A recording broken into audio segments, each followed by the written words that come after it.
Hello and welcome to the Dentrepreneur Show. Hello and welcome to the Dentrepreneur Show. I'm Dr. D. Todd Russell, and with me today is my friend Erick De La Fuente. Erick, welcome to the Dentrepreneur Show. Awesome. Thank you for having me. I appreciate it. Ladies and gentlemen, Erick is a renowned, and I can see if you check out his website, erickdelafuente.focalpointcoaching.com, you will see that Erick has been featured or seen on ABC, the New York Times, CNN, and the Wall Street Journal. Erick, we're going to talk a lot about you, especially to start. Tell me how that happens. Wow. Talk about a guy who's gotten around, got some big press there. Yeah. I mean, I like to stay a little bit humble, but basically the long story short is, I started in consulting in the earliest part of my career. And I've been doing that for over a decade now. But when I started my own business, like just before that, right, the last role that I had before that, that's where a lot of that press came from, was because one of the consulting firms that I was working with, I ended up implementing a system through revenue through partnership channels, and grew their business by $25 million over 12 months. And prior to that, it was like a $30 million company. So that's where I got a lot of attention, a lot of eyes, a lot of people looking at me. And then when I started my own business, instead of kind of going down that path, it was pretty easy to say, hey, I've done some stuff. Come talk to me. You know what I mean? Right. Hey, edification, brother, right? Run with it. And especially when you've got some success like that. And now it's clear that you're repeating it too, which is even better, right? You weren't just a one-off. So yeah, not a one-trick pony for sure. Right. And so tell us a little bit more about this. You are a business coach, and I love that as opposed to consultant. Consultant's such a old outdated term. I love the term coaching. So tell me a little bit more about your company and some of your clients and some exciting things that you're doing, Erick. Yeah. So I guess the long and the short of it is business coaching is really what it sounds like. I mean, if you think about the top athletes in the world, for instance, they all have coaches and they're so good at what they do, but they still have someone kind of looking from the outside and providing feedback, providing thought, providing perspective. And so essentially that's what I do as a business coach, without kind of the fitness component, right? It's just the business aspect. And so it's a little bit of a balance to think about, okay, I'm not your therapist, right? We're not going to talk about your feelings in your family life or anything like that. But I am interested in how your business affects those things, because ultimately that's why we're in business, right? Is we want to have a better life for ourselves. So that's my focus as a business coach, is to help individuals, specifically now private practice owners, unlock the full potential of their businesses, so that way they can live the life that they want to, which could be spending more time with family, more time vacationing, whatever it is. But getting it back to the foundational level items of what needs to happen in my business in order for me to get there. And so that's what I focus on now today. A couple of things to unpack from that opening monologue there, my friend. First of all, I know you were a Division I tennis player.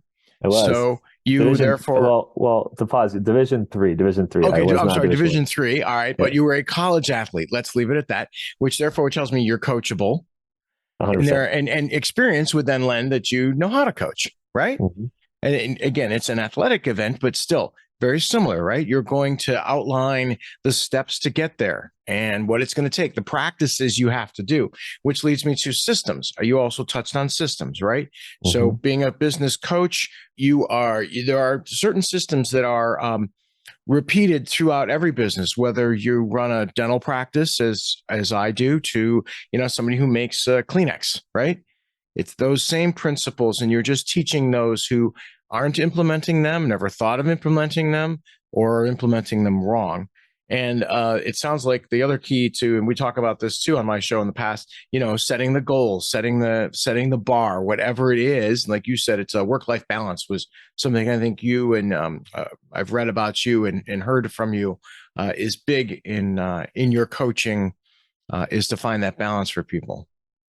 Yeah, I mean, for me, the priority is, and I think I mentioned this earlier, it's like, what is it that you want to achieve, right? Like, what is it that you're in business for? For some people, it's, I just want to leave a legacy. I want to grow this and scale it and make a lot of money doing it. Great. Like, if that's the plan, that's kind of a different procedure to get there than, well, I want to sustain and help and guide my family. And that's my priority. I want to be able to spend time with them. And I don't really care too much about making this as big as I can.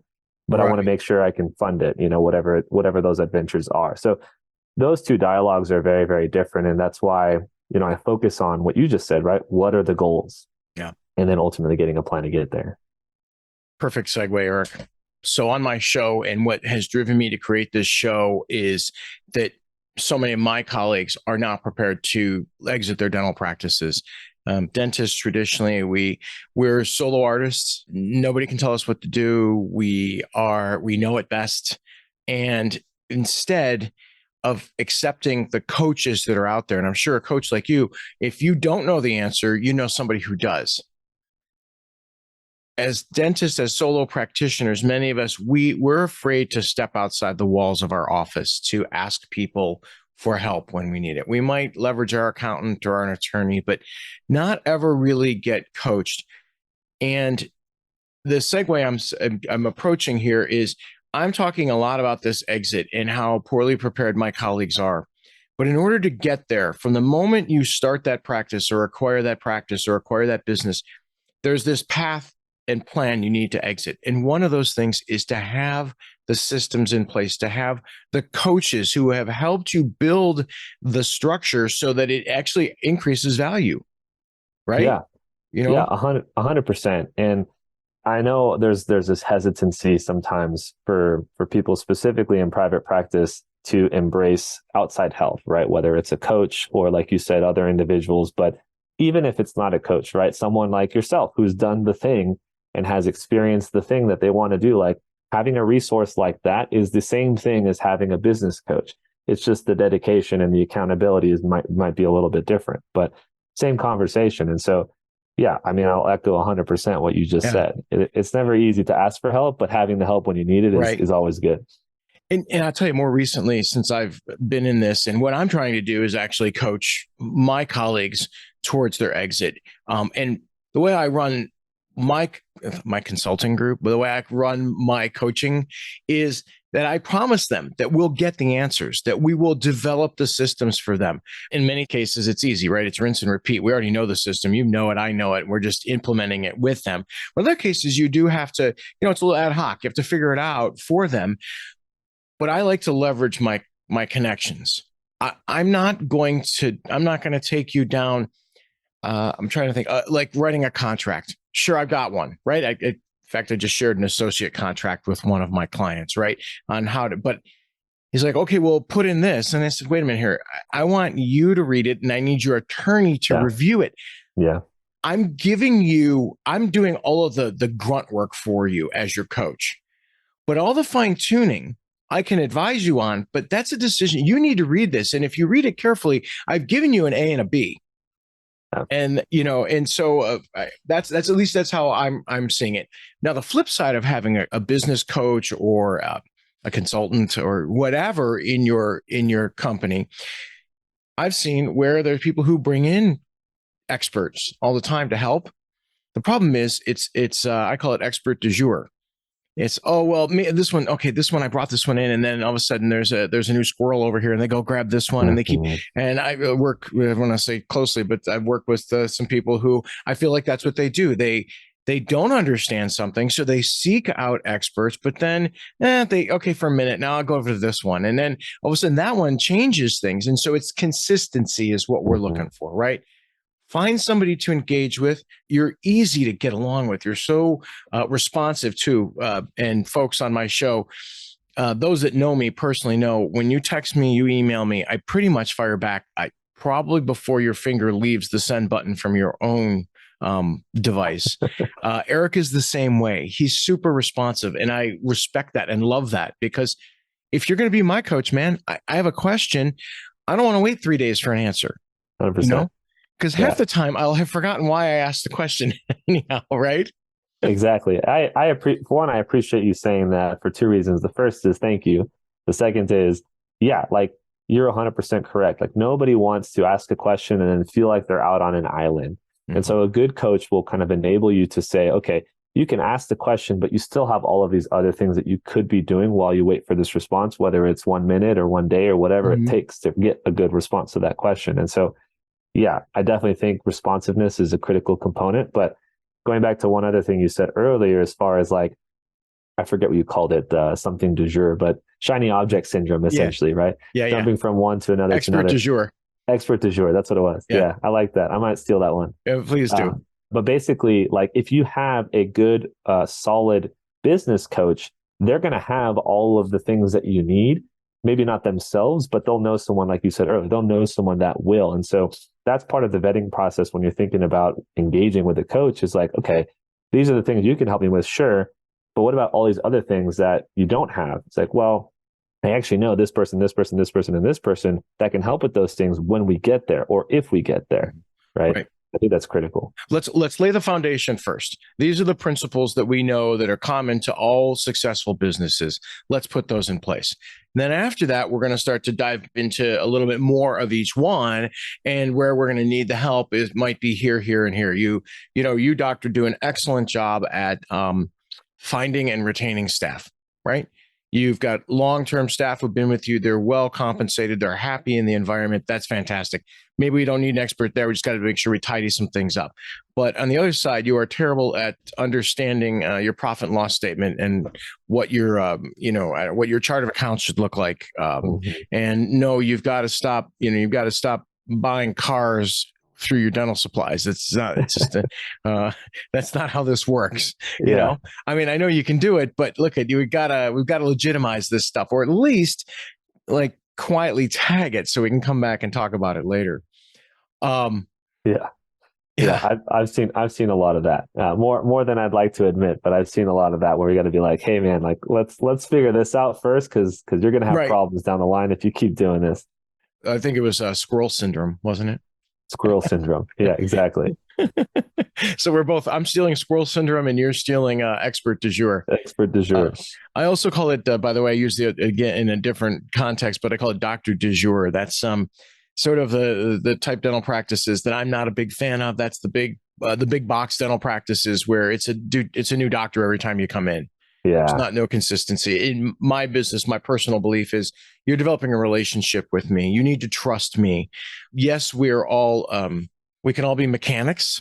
Like I can fix your tooth, but if you know my personality and you've gained a trust, not only am I going to do it well, but if it doesn't work, that I have the integrity and the relationship with you to make sure it does get done. I'm going to say fixed, if it doesn't go as planned. Yeah. And that reminds me of something. So I know most of your audience is in kind of the dental field, but one of my clients is a physician in his own private practice. And what you just described as far as like engaging with the patient and making sure they're comfortable with you and everything else, that's like a business model, right? That's an objective that the business owner has, saying, I want to have this connection with my patients because they'll stay with me for a long time.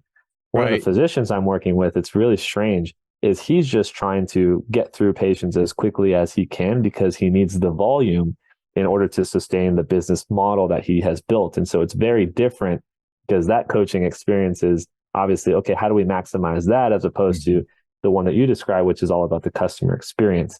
And so it is just an interesting parallel to what you just said as far as what it is that you focus on in your practice. So we as I'll keep going down that path with you. The difference between medicine and dentistry. So if you've seen the movie The Hangover, you're just a dentist or whatever. Yeah. But in my opinion, we're somewhat of the smarter breed from the standpoint that we sat back and learned a little bit more of the mistakes that they made. I'll use HMOs as an example. Capitation. Medicine dove headfirst into that into the 80s. Dental came along later, but we realized that it wasn't that great. And so you don't see capitation very prevalent in the dental world even today. Consolidation. You've seen it with all of our doctors are being bought up by the big regional hospitals and they're all part of it. And, they become W-2 employees. We're seeing that with dental. We're seeing consolidation, but we're seeing consolidation a little bit differently for the same reason. We kind of learned what our MD brethren did. The third thing is exactly what you touched on. It's that personal care. Used to be your primary care was someone you could go sit down and talk to, and they would not only know your physical state, but they know your mental state. Mhm. But now they're on, because they are under that umbrella of the corporate medical world, it is a 10-minute appointment and no more. And in fact, if you can do it in 8, so we can squeeze in 7 patients in an hour, then that's what we're going to do. Yeah. And as opposed to dental, I preach, hold on, back off. You don't need to be part of that insurance game anymore. You can be a private practitioner and spend that, I call it the handshake hug moment, right? That first 5 minutes with the patient, get to know them. And I see that it's in dentistry, but it's not in medicine anymore. Yeah. Which is a shame. And it goes back to a question I always ask, really before they become my clients. I always ask them, what is it that you're selling? Mm-hmm. And oftentimes they'll answer, well, I do dental care, or I do implants, or whatever it is, right? Mm-hmm. But at the end of the day, if you really boil it down, is like, there's a lot of people that do that, but what is it that you specifically are selling? What makes you unique? If I go to Joe Schmo down the street, he can do all the same dental stuff that you can, but what is it that makes you unique? And then that's where we get into a conversation of, well, it's the client experience or the patient experience, right? I'm selling that peace of mind. I'm selling that ability for them to know that they're going to be taken care of, and they're going to feel like they're part of the culture, part of the family, part of this group, right? That feeling of belonging, right? It's a community, like all of those types of things. And selling that is very, very different than selling, just getting patients through the door. Right. Right. Yeah. The volume thing works for a minute, and we certainly need volume, but I tell people all the time, you're out there selling yourself. That's what you're doing. Mm-hmm. Yeah. In my case, I'm selling my hands too, but I can't sell my hands until you give me an opportunity. Now, hopefully you don't need my opportunity to use my hands, right? Hopefully you come in, everything's hunky dory, we're done. Yeah. But if you do need me, trust, I need that opportunity to show you that you can trust me to do a good job. I'm not going to hurt you. I like to make people laugh in the practice too. I think everybody hates being in our building. They no, every time they walk in, I like you, but I hate you, And so if you can make people laugh when they're in the dental office, if there's laughter going throughout a dental practice, then you know that it's a good place. And I love that you call that a business model.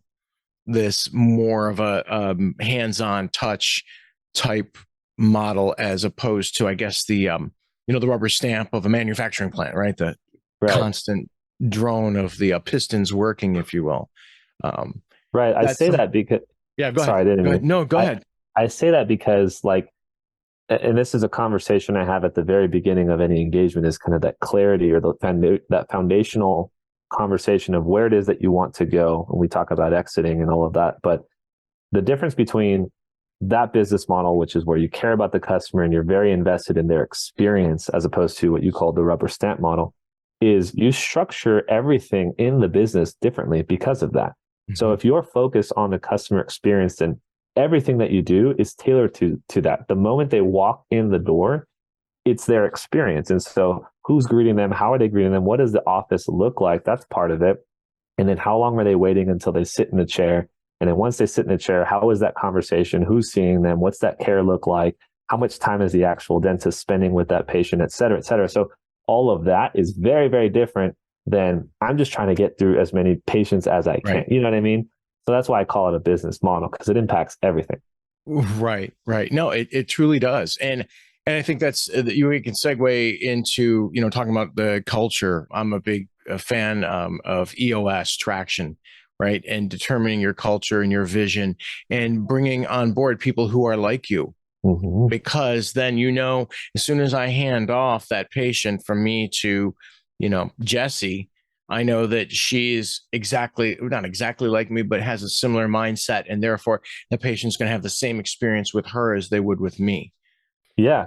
Yeah, exactly. And to echo that, one thing that I do with some of my clients is behavioral analysis. So I'm not sure how familiar you are with like DISC profiles or DISC assessments, but doing those types of things to understand how people communicate and how everyone else in the office communicates, you can be strategic with that and make sure that certain patients who you've kind of assessed to be a certain way interact with those individuals that they'll get along with more so than others that might, rub shoulder or bump heads a little bit. You'd be talking about something like a Colby score? Something like that. Yeah. We did that with my leadership team a number of years ago. And it's fascinating. Yeah. I again, segues all the time with me, but I have a friend that uses, are you ready for this? The, what do you call it? The horoscope signs. Oh, really? Knowing what the Interesting. horoscope means as far as personality traits, it helps him to identify the trigger points for making sales. That's interesting. That's the first time I hear horoscope I signs as know, being right? used. So Yeah. immediately it conjures up Nancy Reagan, maybe. I don't know, something crazy going on. But you know what? Let's unpack it. It's a system. He's got a system.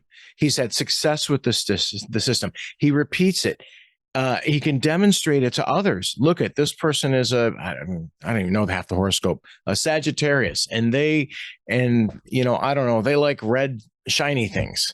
So Yeah. you put in sales, you come in with a red shiny suit on, Yeah. and it works Yeah. time and time again. So again, it's about the system, but yes, it's the horoscope, which is kind of funny. If you met this guy, you would think that would be one of the furthest things from his mind. Yeah. Hey, So if it works, it works. But yeah, right, right, I'm with you on that. You yeah. get a process in place, test it. If it works, create a system around it, and then scale it.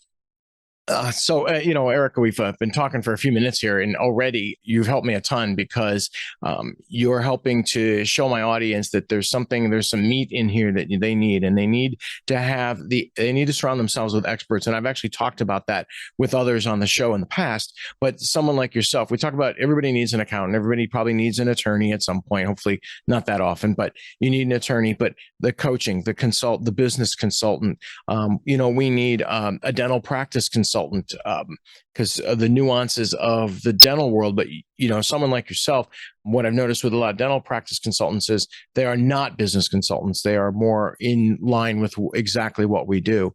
And when we're done, I'm going to allow you, obviously, have a few moments to tell everybody know how they can get in touch with you. I think you'd be an integral part of any dental practice. And I'll let my listeners take it from there. So as I talk through my shows with people about exit strategies, in dental, it's changed a little bit. We now have private equity, large groups buying practices, and everybody's out there trying to drive the best valuations, right? And that's what's more important. In fact, I was talking to someone today. There was the old way of valuating dental practices, and now there's sort of the new way, which is the way everybody does it for just about everything. And that is, a multiple of profit, right? A multiple of EBITDA. If you were a small business owner, and this is one of my leading questions often, at what point in your career do you think you would start thinking about an exit? I think you know my answer to this question already, but it's day one, man. It's day one. Like that's got maybe day zero. Like that's got to be part of the plan. Right. It does. It absolutely has. You have to. You want to focus forward, but you also got to focus on the end and kind of come back and meet yourself in the middle. So I'm let's say hypothetically, I'm a young dentist out of school. I've been practicing for a couple of years. I've come across, there was somebody on my show, Chris Vandeford, who's probably one of the best dental brokers in the business, right? So you're introduced to Chris Vandeford, who's, got a multiple number of practices for sale. Now you make the decision to buy the practice. Do I get in touch with you before I sign the practice? Sign the loan document or the agreement, the purchase agreement?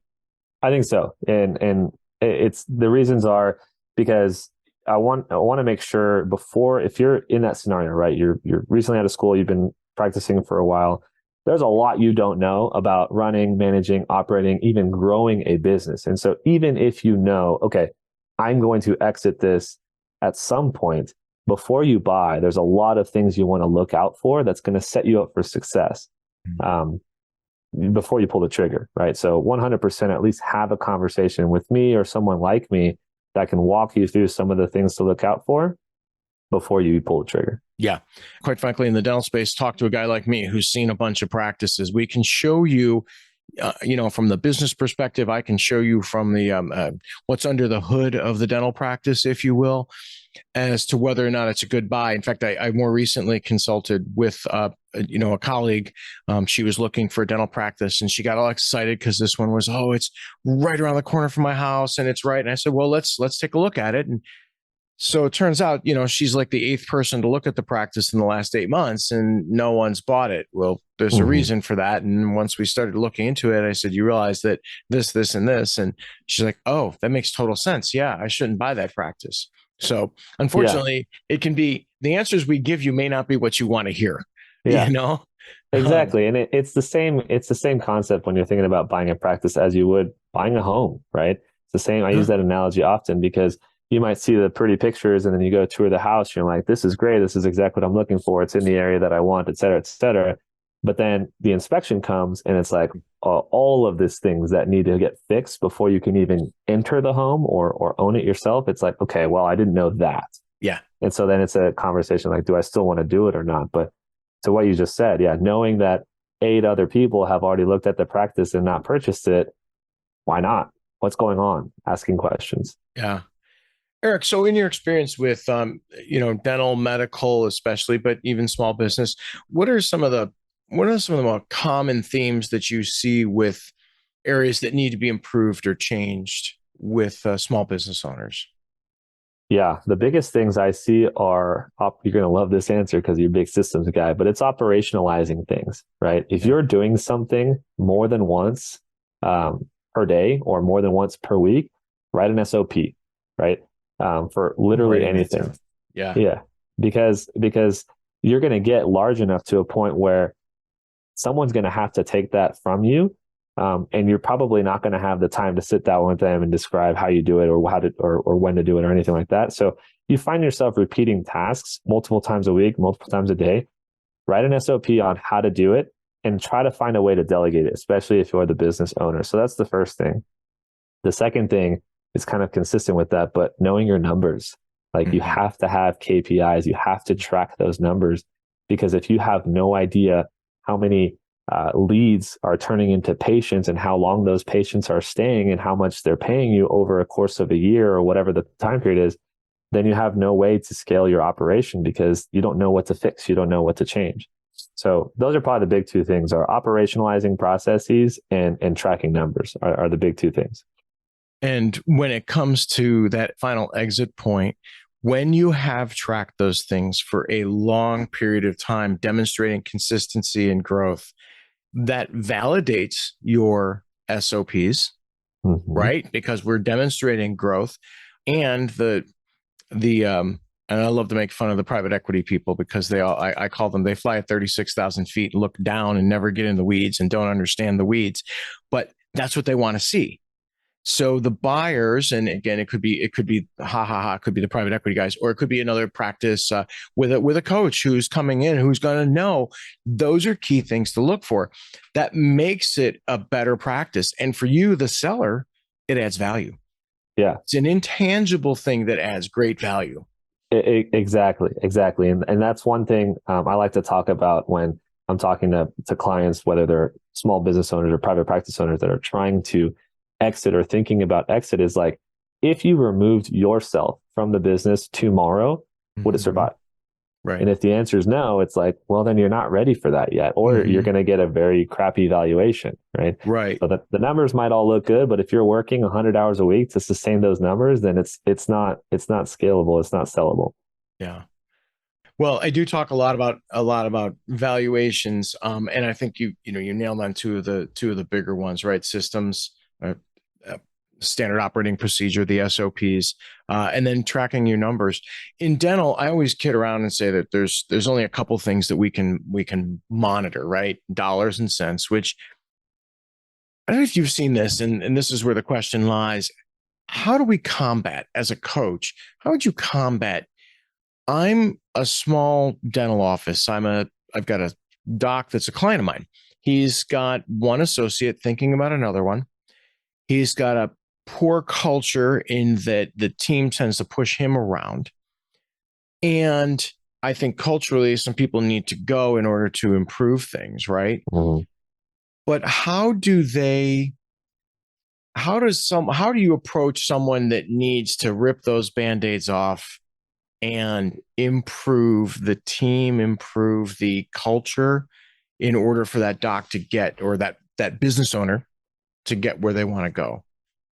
Yeah. So the first thing I would do is go back to kind of the foundational level items, which is, why did you get into business in the first place? And what type of business are you trying to build? Because oftentimes when it comes, especially in private practice, when it comes to letting people go that are toxic to the culture or just aren't working out, it's tough because they're not thinking about it from a business perspective. They're very much ingrained to the people side of it, which is obviously important, but you're still running a business. And so they're thinking, well, if I let this person go, then I'm going to have to spend the cycles to hire someone else to replace them or do it myself. And I don't have time because I'm doing all of these things. And so understanding and letting them come back to, well, what kind of practice are you trying to build?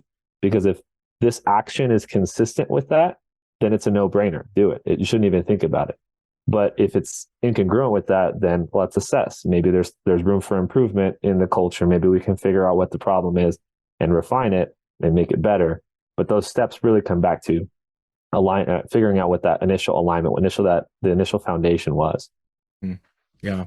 It can be a struggle, especially when, again, I go back to the small business where, the top dog is the owner. They're there all the time, and they see these people on a consistent basis. But it can be a real struggle because they could be much more profitable. They could be much more valuable if they would make those decisions. I love the idea. It's a business decision, but then the other side of that is, and this is where I run into some problems with some of the groups that I've talked to, is, oh, well, now you're corporate. Right. You mentioned monitoring numbers. You mentioned we talk about culture because that seems to be, a key trigger word in different, in the larger entities that are out there. I think it's all BS because that which is measured grows. So we need something. There's only so many things we can measure. And then what I do is I flip it around and I ask that person, I said, okay, well, I'll tell you what, those were my ideas. How would you monitor what we're doing? What things come to mind to you as to how we can measure growth if we're looking for growth? Or in some cases, let's not even talk about growing. Let's talk about maintaining. You like your salary where it's at? Great. Let's maintain that for the next 10 years. No cost of living adjustments because you'd like it right here. Right. Right. How do you combat that? How do you combat that? Oh, you're being corporate because you've got numbers. Yeah, it's tough. If that's the mindset at the beginning, it's you really got to break that mindset. You got to shift their beliefs a little bit and help them understand, like, okay, let's assume we don't do any of the corporate-y things, right? First, let's figure out what are the corporate-y things you don't want to do to become corporate, but then put it into context that they'll understand. How does that decision of not making the correct business decision, like you said, impact their life, impact their family, impact their professional development, things that are outside the business? And then once you start thinking about those things and you start to get them to see, well, if I maintain status quo, then my personal life is going to be miserable because I'm going to hate what I'm doing. I'm not going to spend as much time with my family, blah, blah, blah. Right. And you can measure that and say, well, do you want to be happier with your family? Yes. What's impacting that negatively? Well, it's my business. Okay. So now we need to make a business decision. And so it's really just reverse engineering all of that into a place where you can say, you got to make a business decision for the business's sake because it's impacting all of these other things in your life. Right. So my next question actually goes on to sort of, let's talk a little bit about some fun things and some successes. And you, in the early part of the show, you talked about, you and the success you had with the prior company, but, give me some insight onto one or two of your more successful clients and, what you would define as success. I mean, obviously everybody's immediately going to say, well, Todd, that means, numbers, profit, money. But Erick, what are some of the more successful things that you've done and businesses that you've worked with, and what has made them such? So actually two come to mind that kind of get me excited. One of them is numbers related, the other isn't. But the first was really about kind of, we'll call it client acquisition. This wasn't a private practice, but they were struggling to get enough people in the door, so to speak, to have enough conversations to then have enough clients. And they had no idea how to do that. They didn't have capital to invest in advertisements or in other companies to do this on their behalf. And so it was one of my favorite conversations I've ever had. Is I had that, and I keep going back to this, I don't know why, but is that clarity conversation of like, what is it that gets you out of bed? Like, what excites you? And we came up with, they just really loved talking about the thing that they did, loved talking about it. So I said, okay, here's how we're going to monetize that. And basically created a organic content marketing strategy for them where all they did was talk to something in front of a camera or in front of their phone or whatever else, and just post it and post it and post it. And because they were so keen on their audience, who they were trying to get as clients, everyone who engaged were potential prospects because it was for them. It was directly specific for them. They felt that way. And so it was really easy to have that kind of organic conversation. And all of a sudden, we systematized it. They had enough money to have another organization come in and kind of splice up the videos and create this kind of omni-channel approach, et cetera, et cetera. But it started with like, what gets you out of bed? Well, I really like talking about the thing. So now they're profitable, and that made me really happy. And that was over the course of like 3 to 4 months. So not a long period of time by any means. The other was I was working with a speech and language pathologist, private practice owner, and she had 2 clinics, and for whatever reason, she was doing well, but had no idea about anything in her business. Like when it came to numbers, systems, people, like no idea. It's just she was doing the thing and it was working, but her home life was miserable. I mean, she was working 80, 90 hours a week. Enjoyed the work obviously, but just way too much and just didn't have time to spend with the family. And so what I worked with her on was basically letting go of the reins a little bit and just kind of creating systems, creating processes, as we've talked about, so that way she could take a step back and still do the thing that she liked, which was speaking with patients and helping them through their issues, but reduce that from 80, 90 hours a week to like 45 or so. And now she's taking regular vacations with her family, doing the things that she loves to do with her kids. And that kind of stuff is what gets me out of bed, is where I'm impacting someone's personal life based on the changes I'm making with their business. Yeah. Awesome. I kind of love that second one. As you're talking about it, I looked at a practice, a group that has multiple locations recently. And, when I dove into the numbers, the net profit number is not good enough for her to even think about an exit at this point. And as I'm looking at the productivity, I'm thinking to myself, this isn't sustainable. That's the other side of that, being the chief cook and bottle washer without leveraging any of the help around you, which then leads back to systems, coaching, training those people how to do your system, having someone like yourself, a coach on the outside, helping you to vet all the issues with your systems, making sure that they are, let's say, relatively foolproof, but that they're also easily teachable, easily reproducible. And now you can start to let go of things, and once you start to let go, and then go back to culture, hiring the right people, hiring people that believe in what you're doing, that see things the way you do, then those systems are easy for them because they're similar to you. Exactly. Exactly. Isn't it just amazing how it all comes back and forth, back and forth? I love it. And I'm astonished by it every time.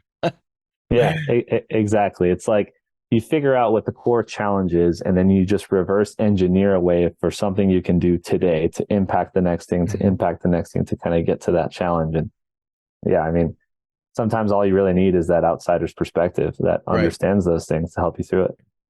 I do think I'm a couple months older than you, probably, Eric, and I do think that I'm kind of on my generation's kind of on the tail end in my industry of being very independent.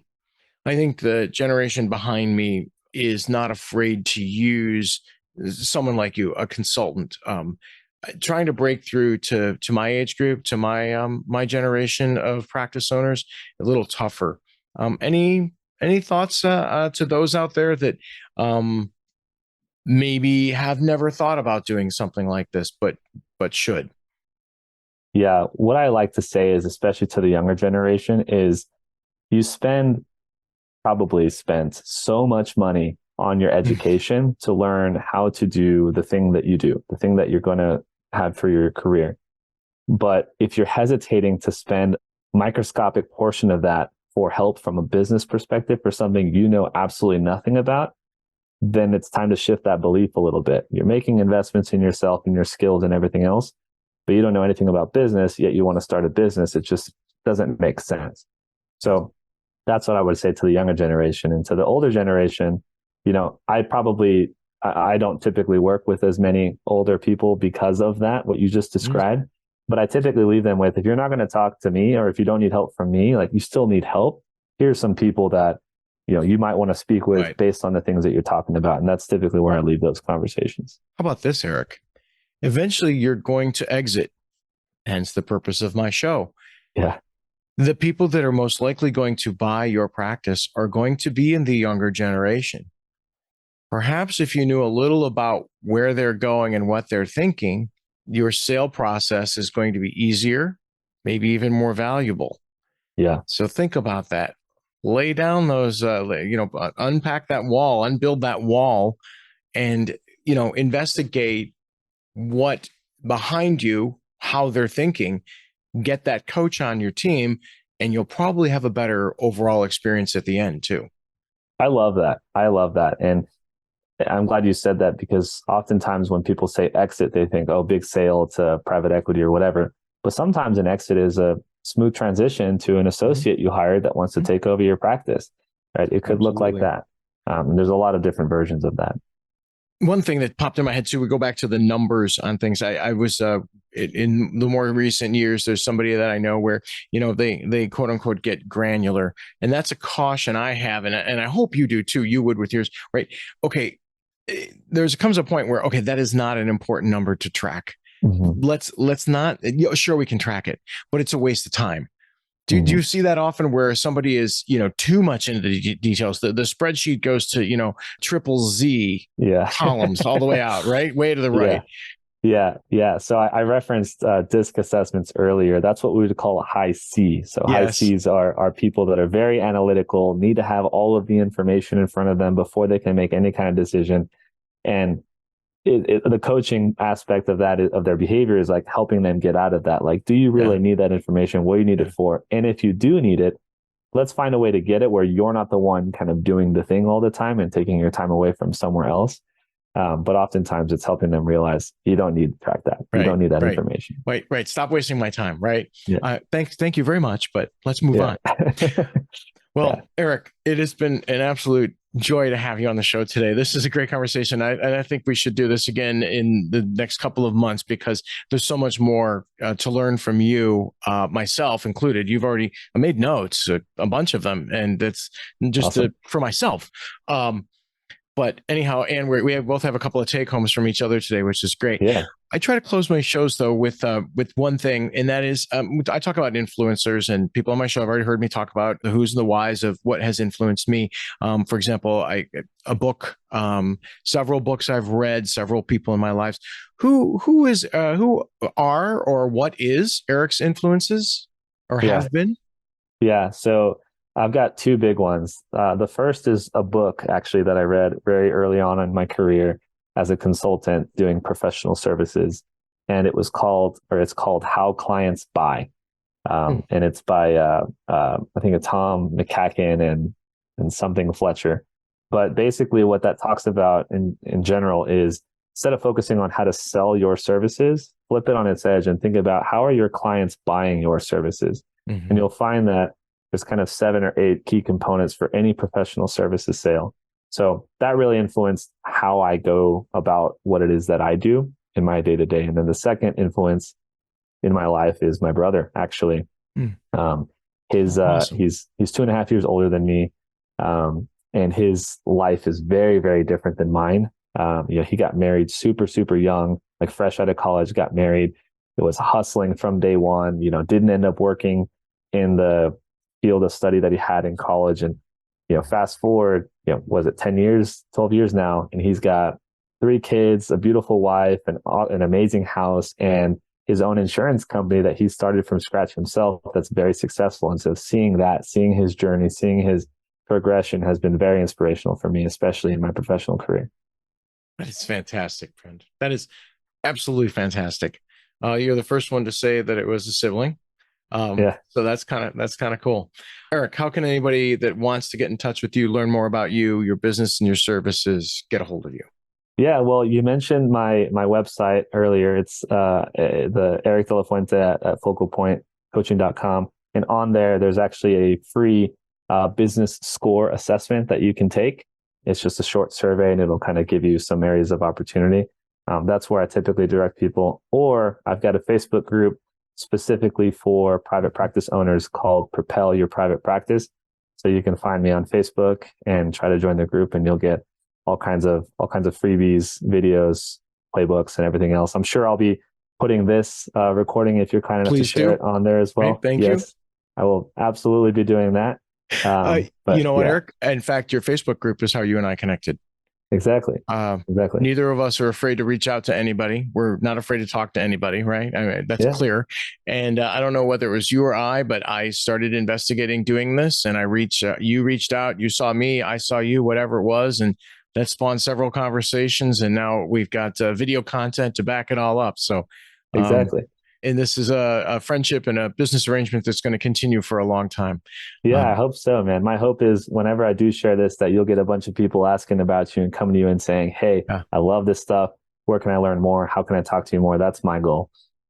Awesome. Well, thanks for being on the show. I'm Dr. D. Todd Russell. This is the Dentrepreneur Show. You can reach me at my website, dentrepreneurllc.com. I've got clients where I'm advising them on looking forward to and planning for their exit, bringing in experts like Eric to help you in your practice, in your dental practice, get ready for your eventual retirement, maybe, or move into more of a passive income dental practice. I'd be happy to help anybody out there. You can find us also on this particular podcast on Spotify, Apple Podcasts, and on YouTube. Thank you again, Eric, for being on the show. I really appreciate it, my friend. Yeah, thank you so much. Thank you for joining us. Please follow or subscribe to this show on Spotify, Apple, or YouTube. If you would like further information or to meet with me one-on-one and discuss your practice, please feel free to contact me through my website, dentrepreneurllc.com. Many more exciting guests and topics are headed your way.